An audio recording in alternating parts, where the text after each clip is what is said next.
So by leveraging the key essentials of what Web 2 companies expect, the advances in decentralized technology, we're really able to provide that, and we're really excited about what we've been building on both Manifest and Render. So thank you for the opportunity. Awesome. Thank you. Thank you for being here this morning. Tim. Who are you and what are you doing? My name is Tim Cotton. I kind of mentioned it earlier. I've been around in the space for a very long time, and I kind of I was front running the AI agent space even last year in June, pitching it on stage with A16Z during Crypto Startup Accelerator. And there were only a few people who really understood it, and I was very gratified to see that the virtuals team, for instance, and then Shaw at AI16Z had managed to push the entire AI agent infrastructure forward really fast. And that led us to understanding we can bring superpowers to Web3, but also ask the question, what can Web3 do for AI? And I strongly believe that it's not just about decentralizing the compute, although I believe that's actually incredibly important. And I believe providing like liquid ways of routing for various types of compute, like quickly on demand with frictionless payments, is incredibly important. But also simplifying for the user, because right now everyone's stuck in prompt land where everyone is becoming an amazing prompt engineer. And our key insight is from the gaming industry. People like buttons. People like clickable icons. People like to mix and match. They like to be able to create content the fun way. And so we're building a product for that, powered by agents and powered by, well, several of the networks that we're talking to in this chat today, including the ability to decompose payments when people send them to us with X402 rails. So I'm just hyped to be here. I'm looking forward to listening to what everyone's working on and then how we can continue to push the space forward. Awesome. Thank you. Eric. Hey, yeah. So I'm Eric Breivik. I'm originally a neuroscientist and psychoneuropharmacologist. I have been in AI for about 35 years and tech about the same amount of time. Helped build a lot of the core original internet out, and then got into decentralization. Fast forward through a ton of AI stuff. Got into decentralization about January 2010, and said, "Yay, we're finally here. We're finally starting the journey to having some new tech around distributing AI workloads." So been working in that space ever since, just trying to bring together AI and decentralization. AI and decentralized tech.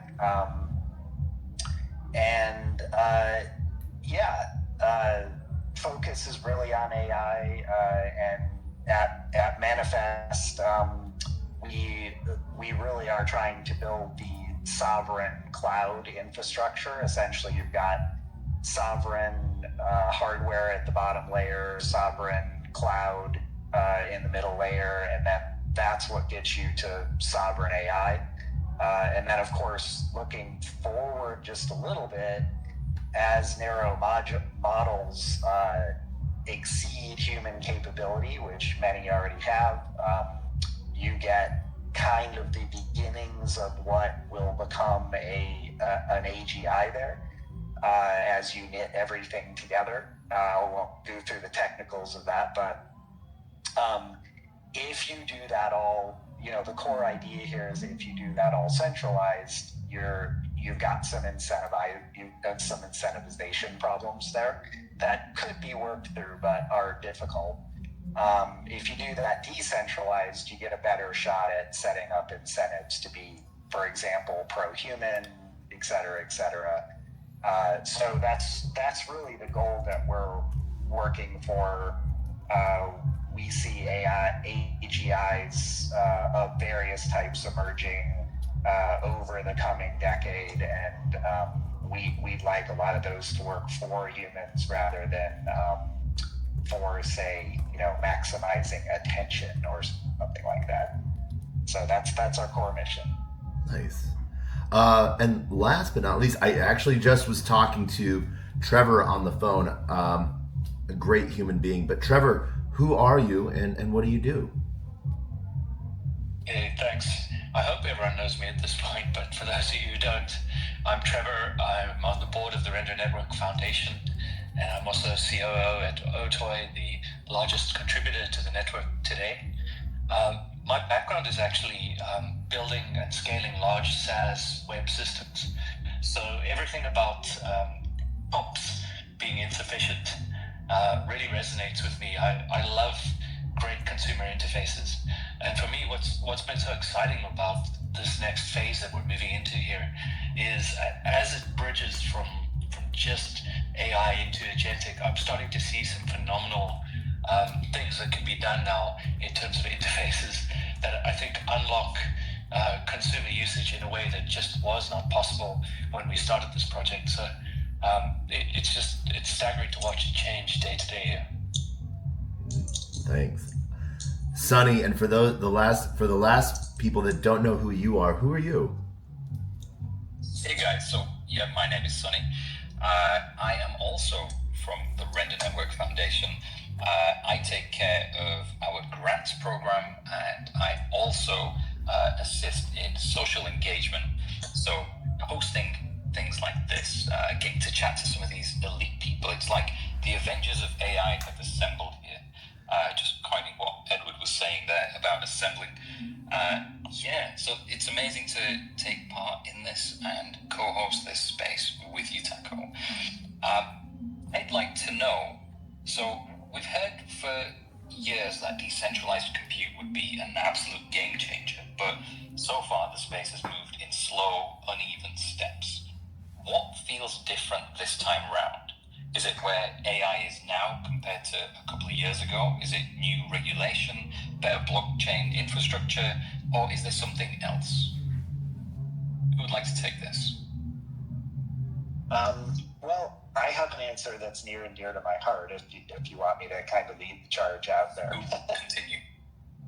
Okay, so I think there's one factor here to consider is there's a really big difference between the theory of decentralization in AI and the practice. And this is largely a physics problem. So even back 35 years ago when everything was tiny and we were just doing basic back-propagated neural networks and things like that, like really simple stuff, really simple math, it became very apparent very quickly that you had physics problems with distributing this type of computation.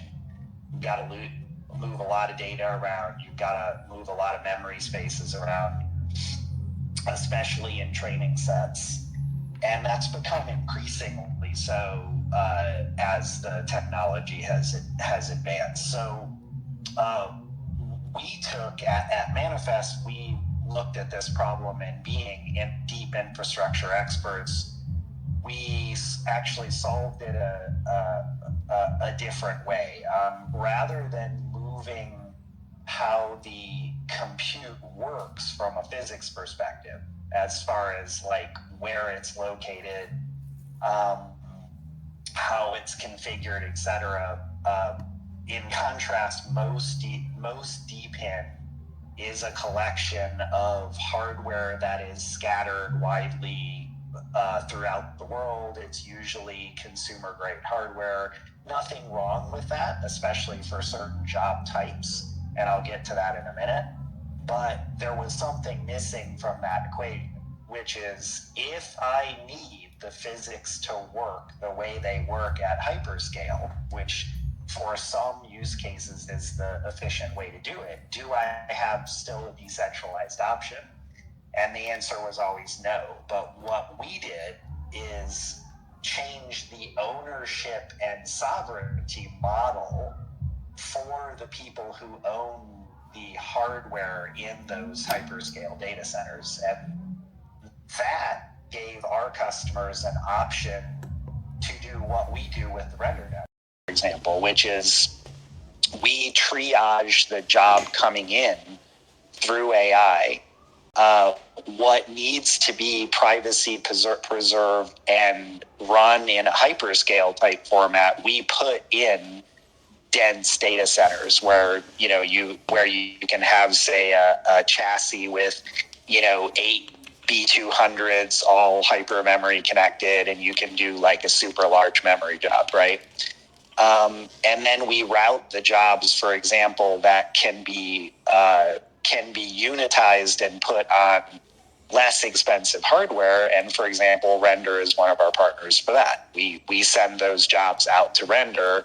And the company, by the way, who enabled that is Jember, who's on the call today. So they're writing all our router software. So I think that is a newer evolution of DePIN.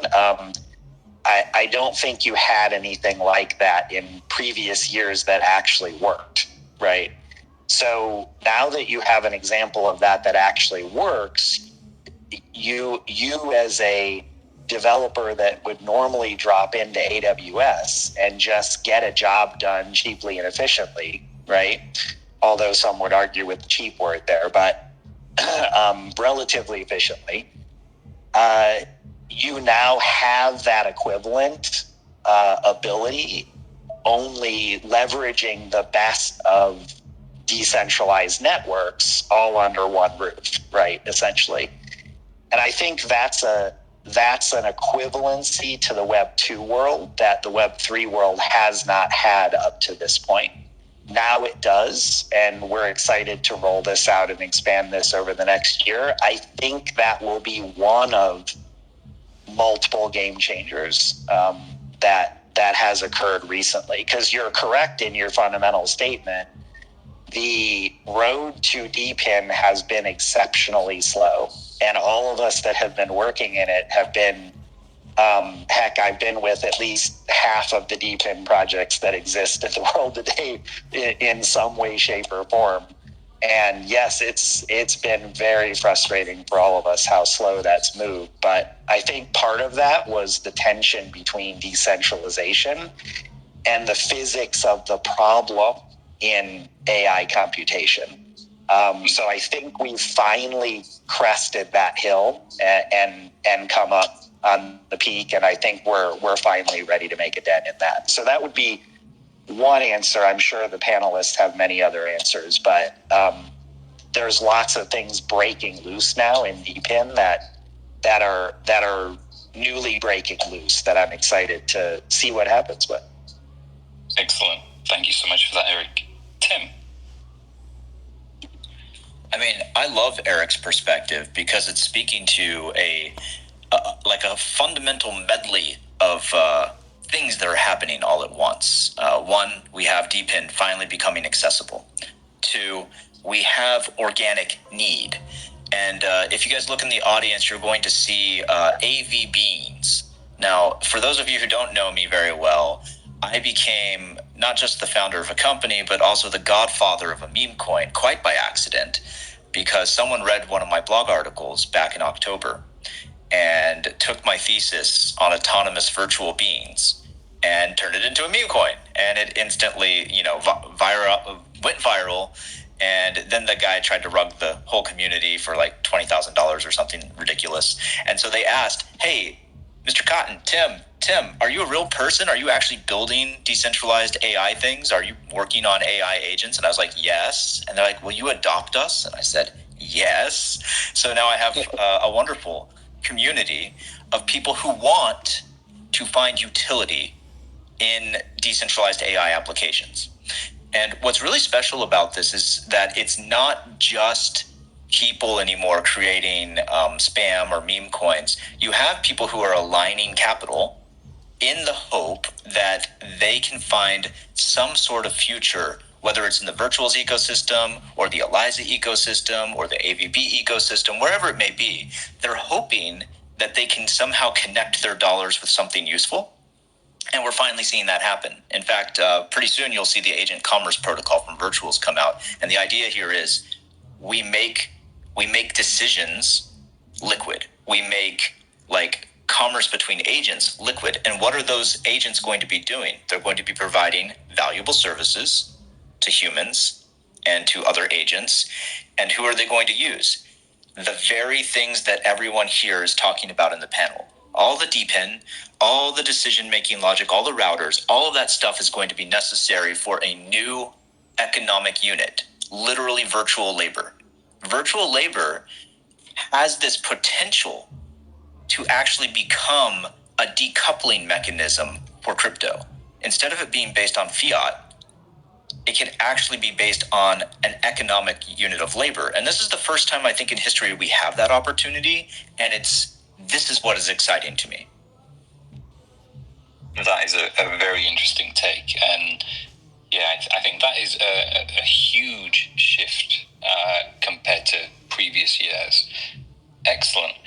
If anyone else has something burning on that question that they'd like to input, sure. Can I go for it? Or, so I'd love to talk just from a motion graphics artist perspective, because I find that's always where we're best at our core. And I think two things have held us back in the past. First, there weren't open source models that were of the equivalent of some of the closed source models.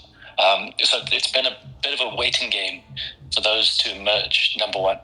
And then as those have emerged, the communities have jumped on them. We've seen refinements in their abilities in a deep seat kind of way, really pushing the bounds of what is available and on both centralized and decentralized, and leveling the playing fields.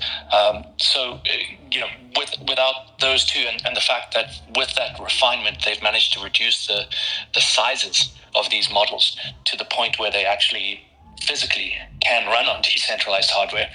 I think these are all sort of massive precursors to us even be able to have the conversation about running AI jobs on these devices. So it's been a long, steady wait, but there are a number of indicators that these are now possible in large decentralized networks. So for me, it's been blocked just at a base infrastructure level.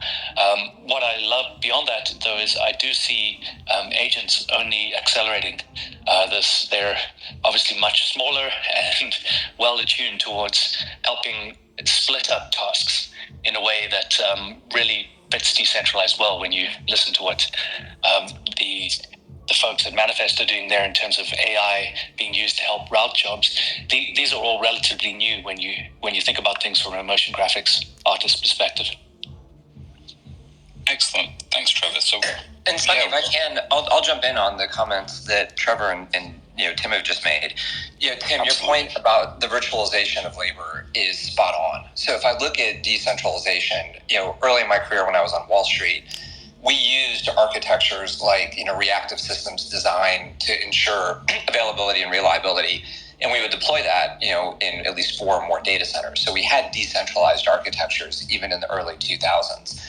I think the shift with the rise of decentralized and crypto in distributed ledger, there's been significant friction in adoption, and people have talked about the lack of interoperability between open source and closed models, amongst protocols, across chains. And that's created a lot of friction, a lot of uncertainty, and a lot of doubt, especially amongst Web 2 companies that want to adopt Web 3 and decentralized technologies. And I think what we've seen, especially over the course of the last 6 months, with the rise of vibe coding, is this virtualization of labor that Tim is talking about. So we've seen it realized with 10x or 100x productivity increases in the software development and the software engineering, but we haven't seen the equivalent yet in infrastructure.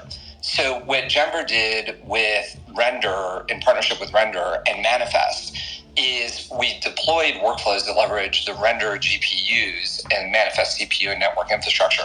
But the initial setup of that took a lot of scripting. It took typical DevOps effort. And what we've seen now is over the course of the last couple months is the ability to bring all the advantages of vibe coding and being able to leverage the AI-enabled workflows to manage, deploy, monitor infrastructure. And we're now starting to use that literally with Manifest and Render. And that's been a huge unlock.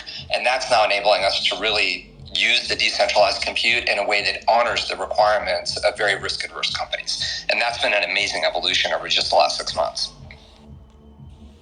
Wow. Things are changing at a fast pace. It Mikey, seems like I there's see been a lot of unlocks recently. Go on, Teco.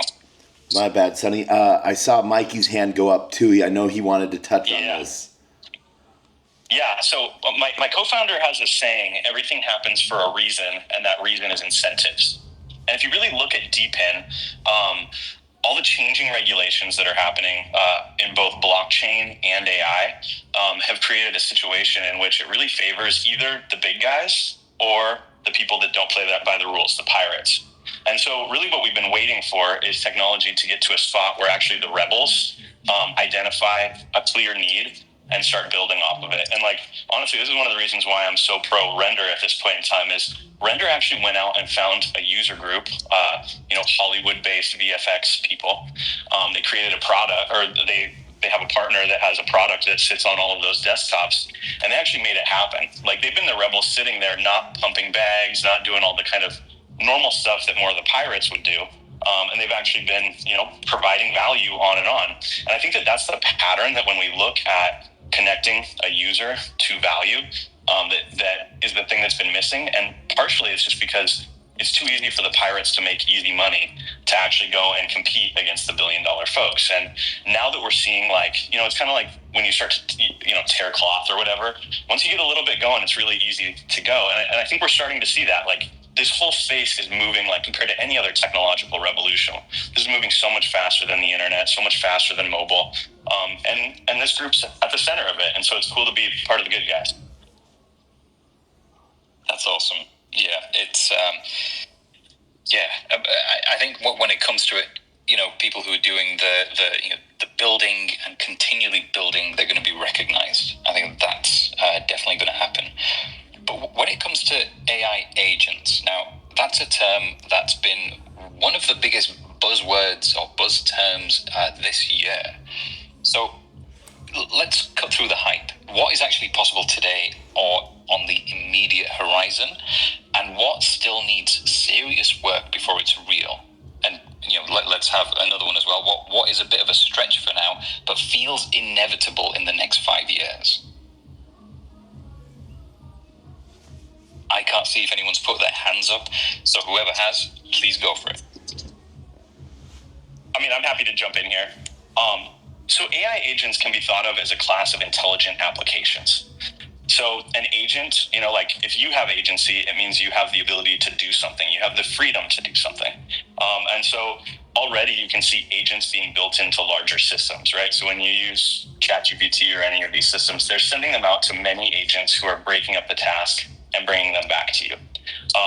Now, there's kind of an information theory problem here is trying to operate in a closed environment like that. It is actually makes it really hard because they have to have a human that's actually in there making sure that every single one of these agents is doing their job. And, it's the same problem that socialist or communist countries get into with information theory, where you can't really control millions of people centrally. Where instead, when you build from the ground up and you actually build agents that have actual agency informed by the blockchain, right? So they're actually protected using math. The software inside of those, if you put ELIZA inside of that or LangChain inside of that or anything else, and you start getting agent workflows where these agents are creating economic or even intellectual value together, that's the spot where we're going to see emergence. And we're already starting to see this, when you see what Virtuals is doing in ELIZA, it's kind of like the shape of things to come, where they're forming the mimetic agent world. But then the tools are being built on top of that, right? So yesterday we have got a builders group of about 50 builders that are all building AI agents together. And we just included on the beta this kind of visual agent builder, where you're able to connect in all your Web 2 and Web 3 tools into this agent. So you can, connect it to any LLM. You can connect it to, a calendar, a calculator, any kind of tool. And so right now we have the ability for, everyday people to be able to put together their own agent, kind of like building their own lightsaber, right? And we anticipate that as we get, go from 50 users and we open up our beta to all 2022 people that pre-ordered one, that we're going to start plugging in Render, we're going to start plugging in Manifest, we're going to start plugging in all of these different tools from all the different partners in the Independent AI Institute. And now we're going to have a large group of builders that are actually taking DePIN and making agents with it. And I think once we see that, I think things are going to start moving really fast, because when consumers can just tell you what they want, there's so many people ready to build. Yeah, that's a very good take as well. Tim, you had your hand up.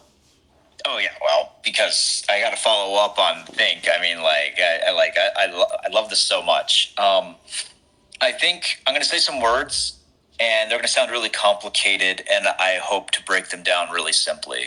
And this is just a direct reflection on the current state, where we are seeing the nascent skill economy for agents starting, where they do need to use things like the Render network. And what Mikey's talking about is he has the lightsaber system, right? Assemble your own agent.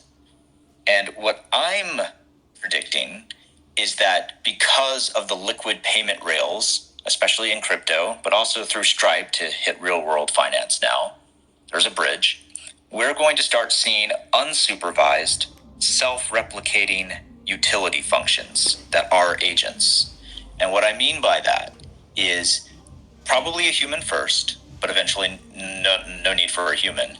Someone funds an agent with a utility function that says, maximize my gains, and once a 10% threshold is reached, split the money, change the code, and try a new utility function with the two sub-agents I just created. And again, that means that the agents can pay for their own storage, their own computation, their own compute, their own crypto wallets. And at that point, you have a Cambrian explosion that is essentially like just more economic units paying for things through crypto. It suddenly spikes the prices of things like Ethereum for settlement layers. It suddenly increases the throughput of L2s. Suddenly we're seeing a ton of economic activity that's not maximal extraction of value, but actual creative value, like the actual creation of value. And for me, that's not very far away. We're talking months, not years. It's a trivial thing to do today if you really just wanted to do it, even though it might not be very popular and it is limited. For instance, stock picking ones just don't work very well, right? And I think everyone chasing quantitative agents is, competing against the best of the best with very limited information. But there are opportunities like what Render provides. For instance, if an agent manages to figure out all the basic viral meme things humans love, like kittens jumping off Olympic swim boards into a pool, there's no limit. They can just decentralize out the actual video rendering, put some cute sound effects on there, and throw it on TikToks, and boom, you have influencer agents, and they can make more of themselves. That's coming. Who's gonna get the value from that? I'm curious. I like that line of thought. I'm curious to hear what Render Labs has to say. Paul. Yeah, I agree. I mean, and that, every successful product, service throughout history has delivered a lot of consumer value for the amount of value they capture. And, and so I agree with the sentiment there that as we develop really useful products on top of these decentralized platforms, the consumer is going to capture most of the value. And that's as it should be, right? We should be creating great things for the world. And, in terms of, why is it taking so long? I mean, I don't want to get back to that topic too much, but I think everything happens pretty slowly then all at once, right? I mean, I worked at Waymo for 6 years, and the project's been around 18 years now, right? And then all of a sudden everyone sees, it's overtaken Lyft in San Francisco, right? It has bigger market share than Lyft in a major city. And you see, tons and tons of cars on the road. And so everyone's like, oh my God, it's here already. It's like it happened overnight. Well, it's an 18, 19-year project, right? And, many of us have been working for many, many years on the decentralized platforms, the things we believe in, the reasons that we, work so hard. but now we're going to see it come to fruition really, really quickly. And we're seeing lots of things in AI happen really, really quickly after a decade plus of work, a decade plus of development. And so, it is an exciting time, but it's also a time to, think about why we're doing this and making sure we are getting those incentives correct. I've loved how much conversation we've had about incentives, and those are the ultimate drivers of, where things will end up. And so, as we're going through these times where things are growing really quickly, adoption's really picking up all of a sudden, we do need to think about maintaining those core incentives and why we're involved in it. And so, that's why I like this group. I mean, the group that we, have here today, kind of all gets that and really understands and keeps that perspective and is not going for that quick bag or, something along those lines. But it's, the view from Render Labs. So just to kind of expand on the question then, what do you think is what do you think needs serious work before it's real? What's a big stretch for now but feels inevitable in the next 5 years? Yeah, I think, the friction and the, we're just talking about stablecoins on Stripe a second ago, right? Stripe is incredibly good at making things very low friction, right? Adopting their payment platform is sometimes just a few lines of code or a few clicks, I think, one of the things we're focused on at Render Labs these days is okay, so it's 10 steps to run an AI job on the Render Compute Network today or something. How do we get that down to 3? How do we make this very, very easy? How do we have the right abstraction layer that we had with, generating graphics where it's right inside Blender? It's just a few clicks inside Blender and you're running you're generating your images on the Render network. And so finding those right abstraction layers, removing a lot of the friction. I think a lot of the core underlying decentralized DePIN infrastructure is there. It's just getting it to the user and delivering it in a way that makes it really easy and productive and delivers them a lot of consumer surplus because it is so easy. Awesome. Thanks, Paul. And if I can, I'll jump in on that as well, Sunny. In the comments that Paul and Tim made basically come down to the following. I think what's inevitable in the next 5 years, as Tim rightly pointed out, is autonomous agents. And we're starting to see them. I think a slightly different perspective that I have from Tim is I've been watching the rise of these agents within corporations in the world of Wall Street, the world of insurance, the world of finance. And these things have been coming to life in closed systems, since the 2010s, especially, in the world of high frequency algorithmic trading and the advanced trading bots. And the point that you made about their ability to interact in a broader ecosystem is essential. And in order to have the autonomous agents fully realized, we need to nail what you just described there, which is the interoperability and the abstraction layer, Paul. So we need to allow these agents to interact. And I think what is part of the ignition of this Cambrian explosion that Tim rightly called out is MCP. And what we've seen is just by using MCP over the course of the last 4 months, we've been able to significantly integrate and expand our agent workflows in ways that we couldn't a year ago.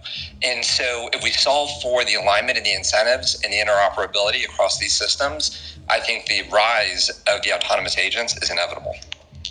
Yeah, I totally agree. I think we're saying the same thing. I was phrasing it more in reducing friction for end users that are humans, but MCP greatly reduces the friction for the agents themselves, right? And so agents don't want to be doing 500 lines of code to generate a call, right? They want to be generating 5 lines of call. And so I think as friction goes down, usage goes up most likely, and we have a lot of tailwinds to produce that. But yeah, go ahead, Eric. I'd echo that for sure. I think I'd roll up the conversation so far as integration and operations, right? So there's a lot of narrow model agent solutions right now that do their do their task just fine, but don't integrate well with anything else, right? So if I were to summarize all the great things everybody just said, it's integration and operations, right? Is the thing that's, to me, feels inevitable but isn't quite there yet. And the reason, I think, is that we have to remember, from an AI perspective, fundamentally, we usually go from narrow to general. And so if you think about it in that context, there's a lot of agentic AI that does its narrow job passably well to very well, but isn't really aware of context or the bigger picture that the human is still putting together. That's what's going to change over the next 5 years. That's what feels inevitable to me. And if you listen to all the comments so far in that context, it's really integration and operations. In other words, generalization of agent intelligence. Does that kind of make sense? Yeah, I agree, Eric, and I think right now we're still hand assembling all the kind of playground, right? So we're saying, oh, use Stripe. Okay, here's how you use SMS. Here's your Twilio endpoint. Here's your email endpoint with SendGrid, right? And you can imagine in a few years that something like the render image generation endpoint is advertised, and you don't have to set that up. You don't have to go set up your billing account and deposit some token there and everything else. It's just the agent will realize that, hey, I want to generate an image at this point, and this is a great endpoint that I know about, and this is how I pay with it. It reduces that operations standpoint, so that the human in the loop is not having to set the table for everything to happen. The table can be set by the agent themselves as well in an automated way, and I think we'll get there. That's coming, and as we get there, the agents will adopt a lot of this infrastructure themselves, and we'll see some nice curves probably. Yeah, that's exactly right. I mean, we just dialogued this week in a big roundtable with the Gember team about the future of business operations, since we're all old business people really, and we envision a world very shortly where collections of agents can run the average American business end to end, with all of the legal compliance, operations, finance, accounting, taxes, all the normal stuff, probably end to end within a few years. With the general input of the user, right? The general input of, I want a business that works like this, right? And that's what's not there yet, right? But in another way, you're exactly in the right direction there. I mean, as we generalize, the operations disappear deeper and deeper and deeper into the nest of AI, and the humans largely, and could be unfortunate as well, won't understand how anything actually works or is actually put together, right? Yeah, thanks for that. Which reduces friction, but may have a downside. That's a different conversation. Thanks so much for that, Eric. I did notice a few people had their hands up, but I'm very conscious of time. We've got about 6 minutes left. So I'm going to go ahead and ask, I will start with you first, Tim, because you had your hand up for quite a while. It must be aching now. So for anyone building in AI right now, what's one breakthrough tool or insight that they may be overlooking that could totally change the game for their productivity or cost? Something they might not even know exists, but once they do, they won't want to work without it. Oh, this is going to sound insane then. And you're right. I have my hand up and I ache. There's so many things to talk about. But this particular one is also very near and dear to me as someone who grew up in the 80s and 90s. There are so many good books that were written before we had deep learning about agentic systems and about the future of what various AI technologies could bring. We always refer to these as the older AI ML systems, and they're not even truly ML systems. They're more like just, I shouldn't say expert systems either. It is a gamut of various technologies that you can use that weren't really real. They were great demos at the time. Shardlu comes to mind, SHRDLU, for object manipulation in 3D spaces through natural language parsing, written in 1976 or something like that. Now we have the cognitive glue thanks to deep learning. But everyone tends to over-index on deep learning only by itself and spend tens of millions of dollars training more and more models when you can actually unlock way more superpowers from the models through clever systems engineering. And I think a return to hybridization of systems knowledge from, like, literally go grab Introduction to Artificial Intelligence by Philip Jackson Jr., right? Just go start there. It's an amazing book. Start there and suddenly you discover, oh my gosh, I can solve this completely hard problem now, and neither system by itself can do it. So that hybridization is really important to me. And I do love MCP. I think there are hard boundaries in cryptography and mathematics because of deterministic proofs for like decentralizing all AI. If anyone wants to talk with me about that later, I have an entire paper on this and how to solve it. But I'm going to let this part of the conversation end and just say, if anyone wants to see how we're kind of starting to leverage render network, and how we're like starting to really get into those image and video generators and making that decentralized, just check the thread. There's an agent called Hollywood in there, and you can just talk to her on Twitter and she'll make you videos. Go for it. Ooh, I'll get right on that actually after this call. But I want to have Trevor answer this question as well, because I know he's got to shoot off very soon.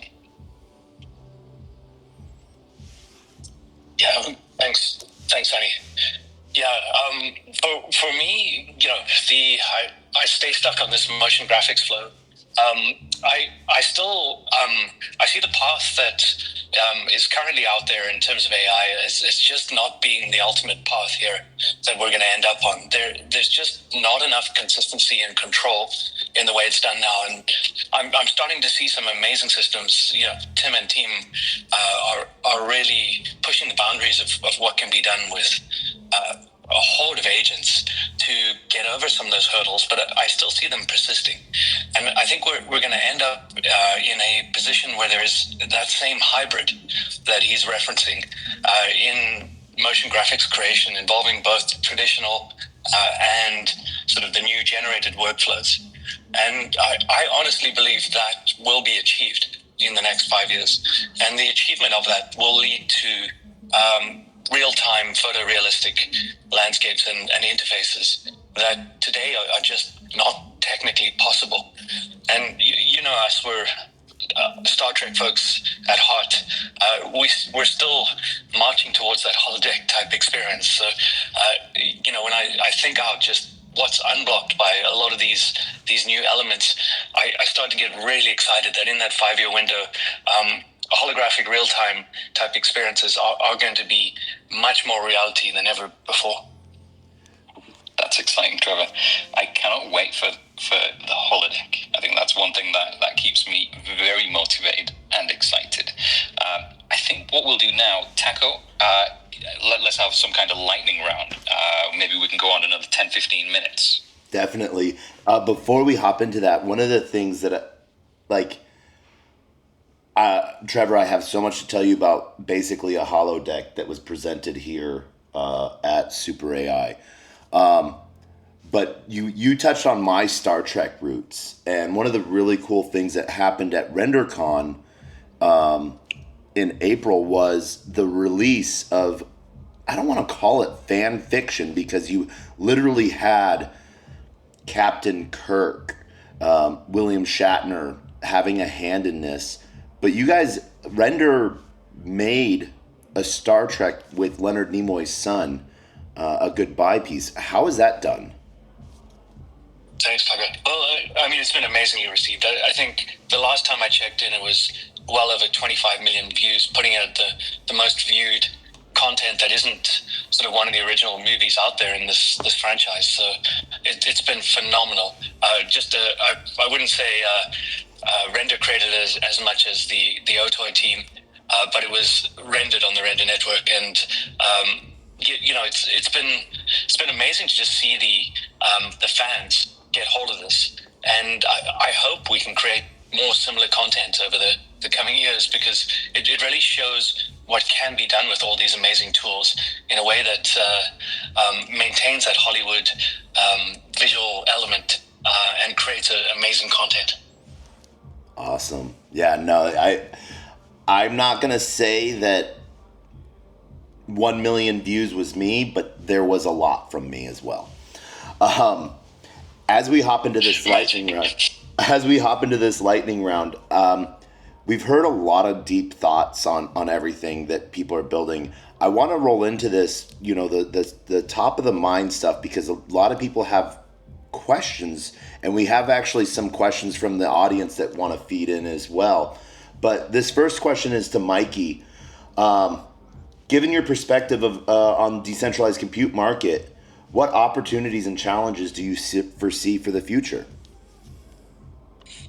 Oh gosh. So last Thursday, I got invited to speak at this big event here in Seattle, where a lot of the biggest AI companies and a lot of the biggest institutions had kind of like their forward deployed engineers, their change management people, and then the managers responsible for AI. And for some reason, they invited me there, which kind of turned the whole thing on its head, because, as they were talking through, they were talking about their challenges. They were talking about like the internal friction within companies. And one of the things that kind of everybody like saw for the first time was that a corporation actually already is an information processing system. Like, just by design, the org chart, the way that information flows, the way money flows, it's a control system built for a specific reason. And the smart people in the room had kind of like this matrix moment where they realized, oh, I'm the battery in this, and when I'm implementing AI, I'm actually replacing myself. And so I think it's actually the stories and the social infrastructure for people to be able to go into the unknown and realize that right now, kind of like people on a farm or people, kind of pre-industrial, realize the steam engine's replacing them or the train is replacing them. We're in a place where people have to understand that those corporate agents that are there and kind of all the culture that they've developed over time, the self-protection mechanisms, the immune system of the corporation.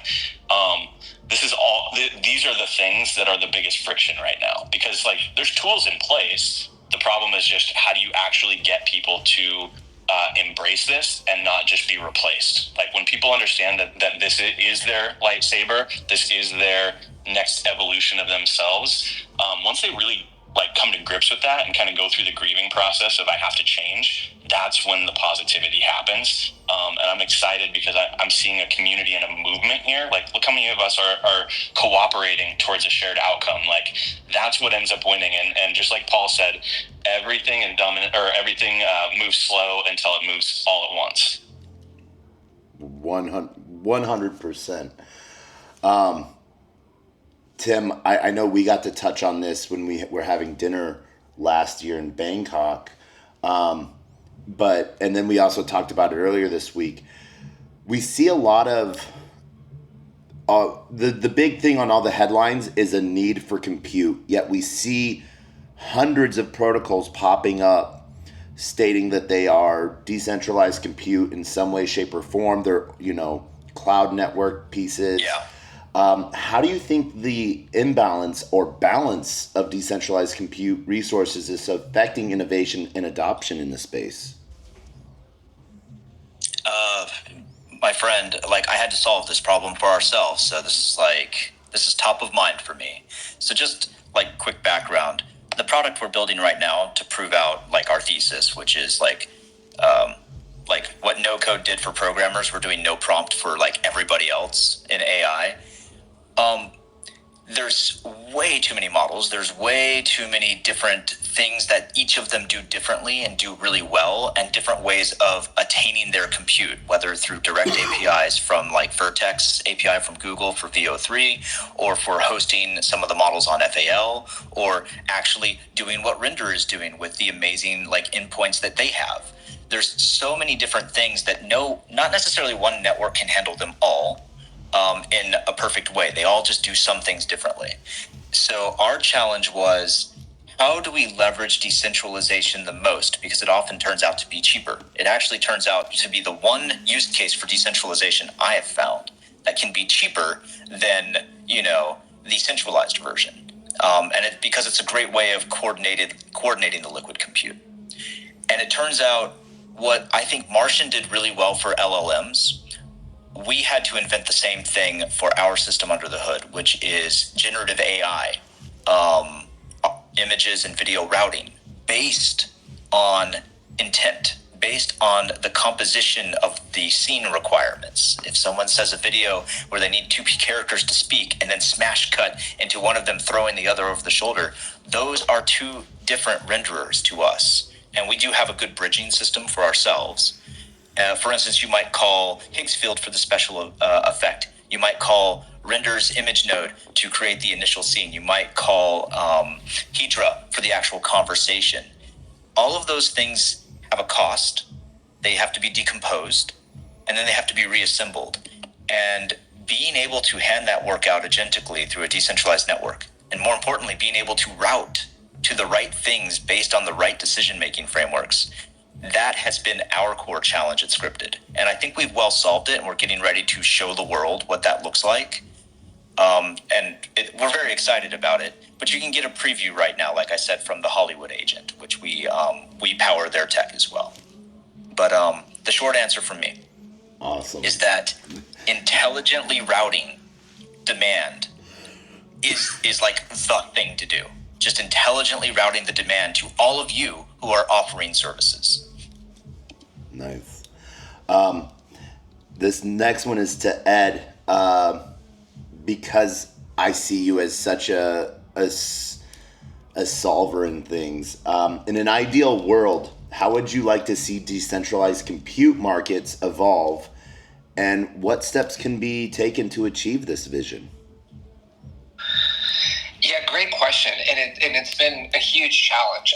What I've seen, especially from the corporate world, or called traditional centralized Web 2, is the recognition that even though you may have your infrastructure on AWS, GCP, or Azure, you still have a critical failure point. Like when AWS goes down, we watch significant portions of the internet go offline, and major corporations are impacted.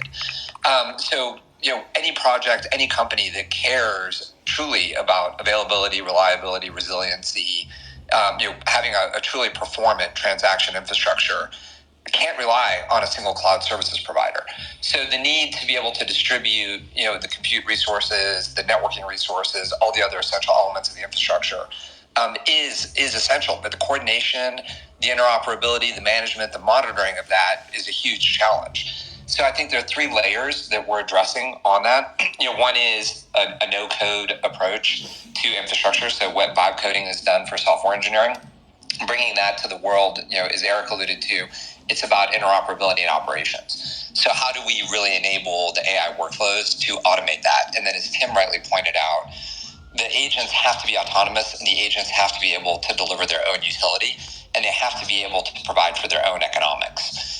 So they have to be able to interact with the crypto systems and the fiat systems to work seamlessly across them. And I think what we're seeing come together now is the second layer, which is the interoperability around payments, both in crypto and as was mentioned, Stripe's on-ramps. And then I think the third piece now is the interoperability of the protocols. So that, as Eric mentioned, now when the agents are operating across decentralized systems, they actually have the context and they have the economic means to cross those networks, that compute, that memory space. And we're seeing that really come together, and where we've implemented it for real is in what we've built out with Render and Manifest. So if you look at how we're able to distribute our AI workloads onto Render GPU, and then leverage the Manifest infrastructure for our sovereign computing, so where we have to ensure absolute security, absolute privacy, absolute regulatory compliance. We're able to prove that, and by leveraging distributed ledger technology, it's immutable, it's transparent, and it meets all the requirements that traditional Web 2 have, plus delivering the performance and the benefits of decentralized and bringing the capabilities of AI. And this isn't some far-flung future. Like, we've literally been watching this evolve over the last 18 months, and the willingness of traditional corporations to step into this space has increased exponentially. And I think that moment that Tim talked about, when people have this personal realization and they're stepping into the unknown, now they're more willing to do so than they ever have before, because they realize it's an AI or die moment. And if they don't adopt and leverage and use these technologies, their competitors will. All right, yeah. And that is it's the ship or die piece that we're all in at all times, it feels like. Paul, this falls really heavy into what Render has been able to do of taking, and I think Trevor said it once when someone had asked him at RenderCon what the cost was, and the simplest answer for when it comes to Render is just electricity, because moved from centralized GPUs to individuals' hardware that was doing this. How do you think decentralized compute market compares to traditional centralized compute markets in terms of supply and demand? Yeah, I mean, there's certainly a huge volume of supply that, an individual may have bought, a very nice GPU for gaming, for their personal rendering work at home. And then, like many cars or many other assets, it sits unused 23.5 hours of the day or something. And so, the marginal cost to them is the electricity plus a very small delta, right? And so, I think, we haven't touched on it here, but one of the big advantages for me of this decentralized approach is that it's incredibly green to be reusing computing cores that have already been manufactured, that are already out there, that are already installed, and utilize them to their maximum capability. And so, like you said, this converges to the price of electricity, and even less than that, because there's this very interesting concept of megawatts, right? Which is when electricity prices actually go negative, when you get paid to consume electricity. And this happens all throughout Texas all the time because of the amount of solar and wind being produced there. And so, there's actually instances throughout the day, every day globally, where electricity, they'll pay you to consume it, right? And you have a GPU that's being unused on your desktop. This becomes very, very exciting, right? We talk about information is too cheap to meter. We're talking about information where they literally pay you to consume and generate knowledge, right? This is something that only decentralized can do. Nice, yeah, and it's really interesting how it sort of puts it. People that thought that were just using it for a half hour a day are now able to get more out of it as well. Eric, this is to you, because you touched on hidden pricing, I should say, a little bit earlier. What role do you believe market dynamics, such as pricing and competition, play in shaping the supply and demand of decentralized or sovereign compute resources? Of course, an interesting and core question. This really is a sub question of incentives. Pricing dynamics will be important as this develops. They're important now, but if you really, really want to unlock the market dynamics of price, you need really, really slick behind the scenes arbitrage, which we haven't. That's something that's under development. It's not quite there yet. There's some good examples of it, but I think we're very early in those dynamics. Where you get to agentically, as everything that we've talked about today gets rolled out, what you build is kind of you're building the base of the pyramid, right? And you're building higher and higher and higher. So you're building Chapel on the Hill here. Where we get to pretty quickly once all the basic elements are in place and they're controlled through AI is you get a lot of routing of compute workloads based on price, right? So you're going to get less of that now because the physics of the problem kind of restrict that a little bit, and you can't add complication for the user. That's the one thing we know, right? I think we've all touched on that a little bit here, is if you make things hard and complicated, people won't do it even to save money. But as you see AI take hold in infrastructure, in DevOps, in job routing, price will be a core tenet of that. And as AIs get smarter and smarter about routing and cost saving, the question of electricity actually is a really good one here to springboard off of. At hyperscale, how electricity works is really the primary limiting factor for rolling out new data centers and new AI capabilities right now. So electricity has become the largest limiting factor. And so dynamic routing of jobs to where the power is, which, by the way, interestingly, we mentioned solar and wind here as well, might be where the sun is shining or where the wind is blowing at the time. So you'll see compute, for example, migrating with the sun across the globe, right? All in all of that will become more of a reality. All of that is actually based on price. So whenever or price is how we measure all of that, if that makes sense, right? Price is the metric by which we determine what efficiency is.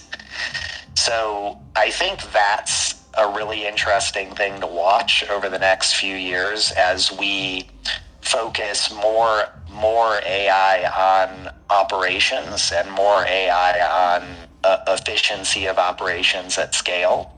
What you'll find is you'll see all of that sort of stuff. All of that, the metric is price and the market dynamics of price, right? So it's probably another way to think about that. Did that make sense? It does to me but Sonny, any missing points on that you think Eric missed? You know what, Eric? I think you hit the nail right on the head. It was exactly what I was going to say. Perfect, great. And last, over to Trevor. I'm actually going to not ask you the question I had because it sort of feeds into the question that one of the listeners put. And so I'll just sort of switch that up. Within businesses that use large amounts of compute, how do you convince decision makers of, say, instead of Netflix, Hollywood, to go from AWS or their own data centers to a decentralized solution? Yeah, great question. We've tried on a couple of them, and in many cases, it's an impossible sale. You're selling up against a company with global scale, stability, SLAs, and more that just deliver a product that is hard to match from a decentralized basis. And it's almost, to me, one of the misunderstandings that folks seem to have here about where compute will come from is they believe the Mid-Journeys of the world or the OpenAI should just flick a switch and use render.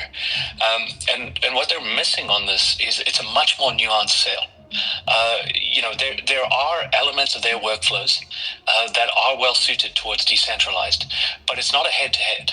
It's sort of picking off at the edges, and it's supplemental in many ways to what they're doing.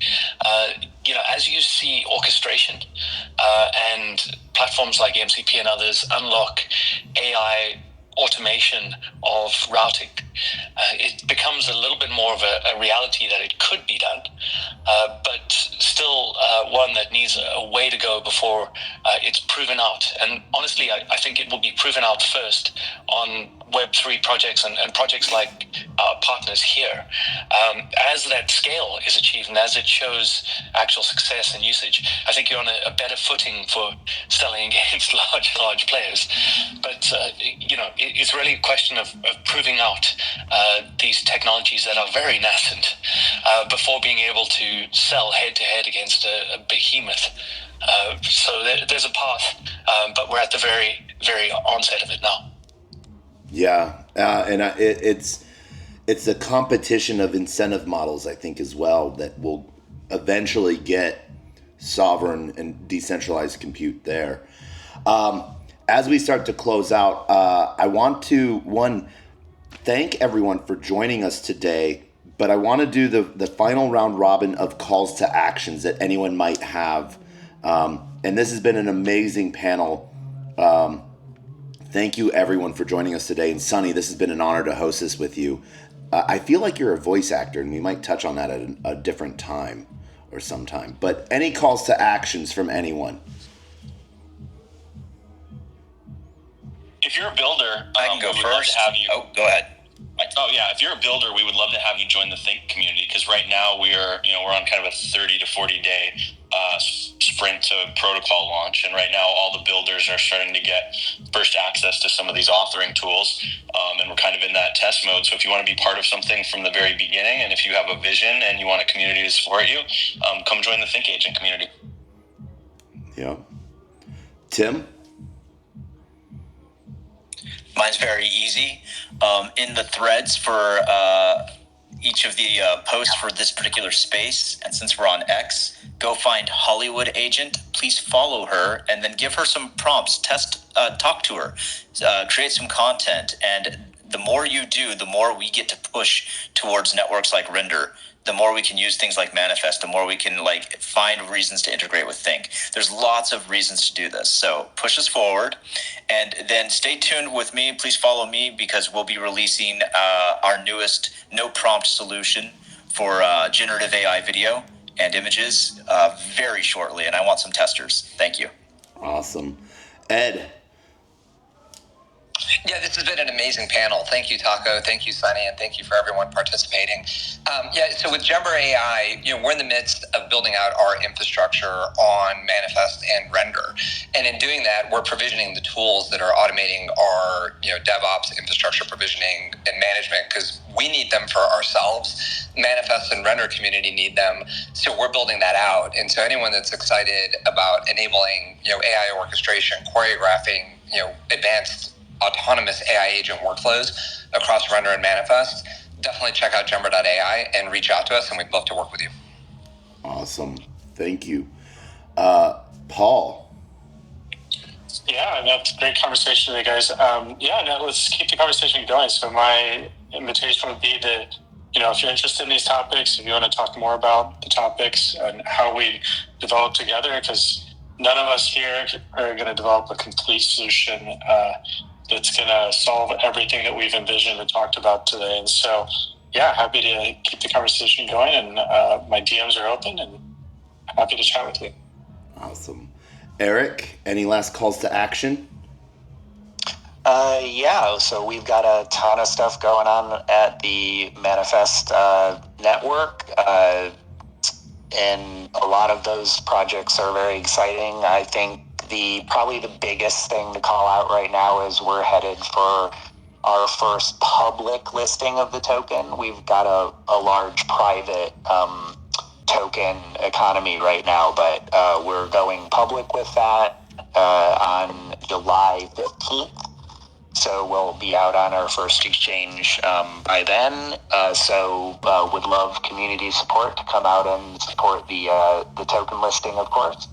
Beyond that, we've got a ton of great networks that we're integrating with. Would love to have some more integrations going on there. So if you're running an AI project, or you're an L1 and you want to help, or you want help running AI workloads as in the ways that we've described here, would love to talk to you. We've got a really strong integrations program going right now, so that's going really well. And yeah, there was so much more I could talk about, but I'll hold it there. Awesome. Trevor, did Paul cover it or any other CTAs? No, I got two. So one, I think you guys can tell we've got some amazing launch partners here. But if you know any other projects that have a use case that would fit with offline decentralized compute, we're always open to talking. But I think the bigger part, guys, is we're in the midst of sourcing and rolling out the decentralized network here. And in all my tenure at the project, we've had a closed waitlist. So, folks, this is your opportunity. For those of you who qualify, obviously it's a very limited initial first project, but we're looking for high performant nodes that are on Linux, that are available and can be utilized for long periods of time. And I know that's a small subset of our waitlist, but really want to just call out here that we're actively sourcing those. We'd love you guys to be involved, and we'd love to get through this initial test and roll this network out at scale to the larger waitlist. Awesome. Yeah, it's awesome to see how DePIN grows one person at a time that way. Sonny, I like hosting with you, man. This has been an amazing time. This has been pretty good. There's a couple things I want to say as we close out. One is, Tim, I used the Hollywood agent while we were on this call. I asked for a Lambo floating in space, and it produced it. I love it. It's pretty cool. I will be using this again for damn sure. The last thing I want to say is, I mentioned that I look after our grants program. Essentially, if you are someone in the space who is looking for GPU power for serious rendering of any of your 3D animations, any work that you may be doing in Hollywood, etc., definitely reach out.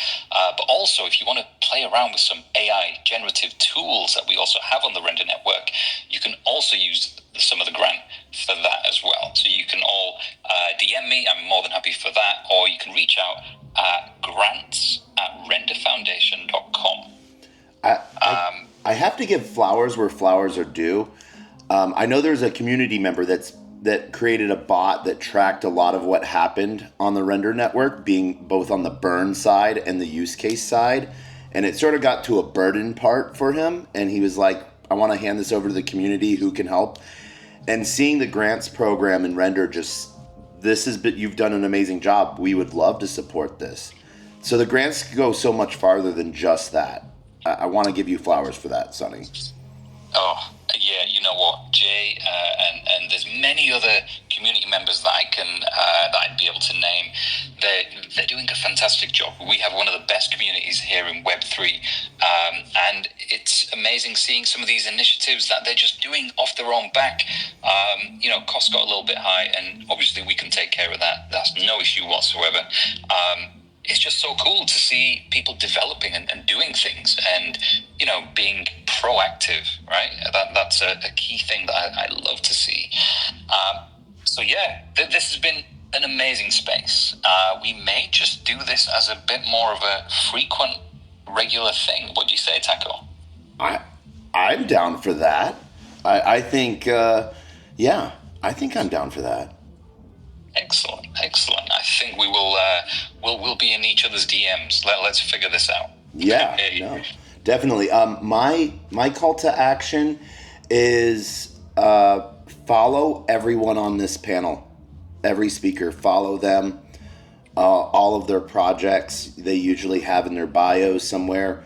See what they're doing, and do not be afraid to ask anyone in a DM for help and learning on the next step. Everyone has their DMs open. So this is an amazing time of helping others help others. Exactly. It's always nice to be nice. And on that note, guys, thank you so much for joining us. We will absolutely do something similar again, and I hope you all joined for that as well. Until the next time, take care, everybody. See you later. Thank you. Take care, everyone. Have a great morning. Thanks. See ya. We love you all.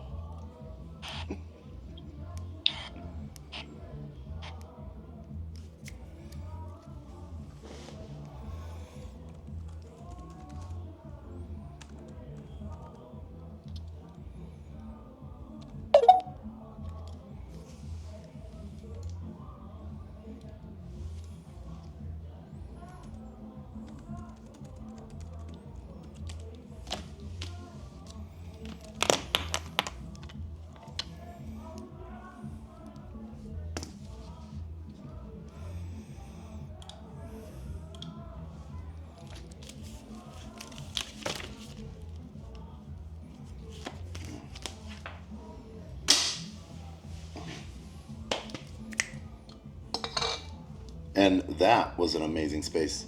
We'll see you on the flip side.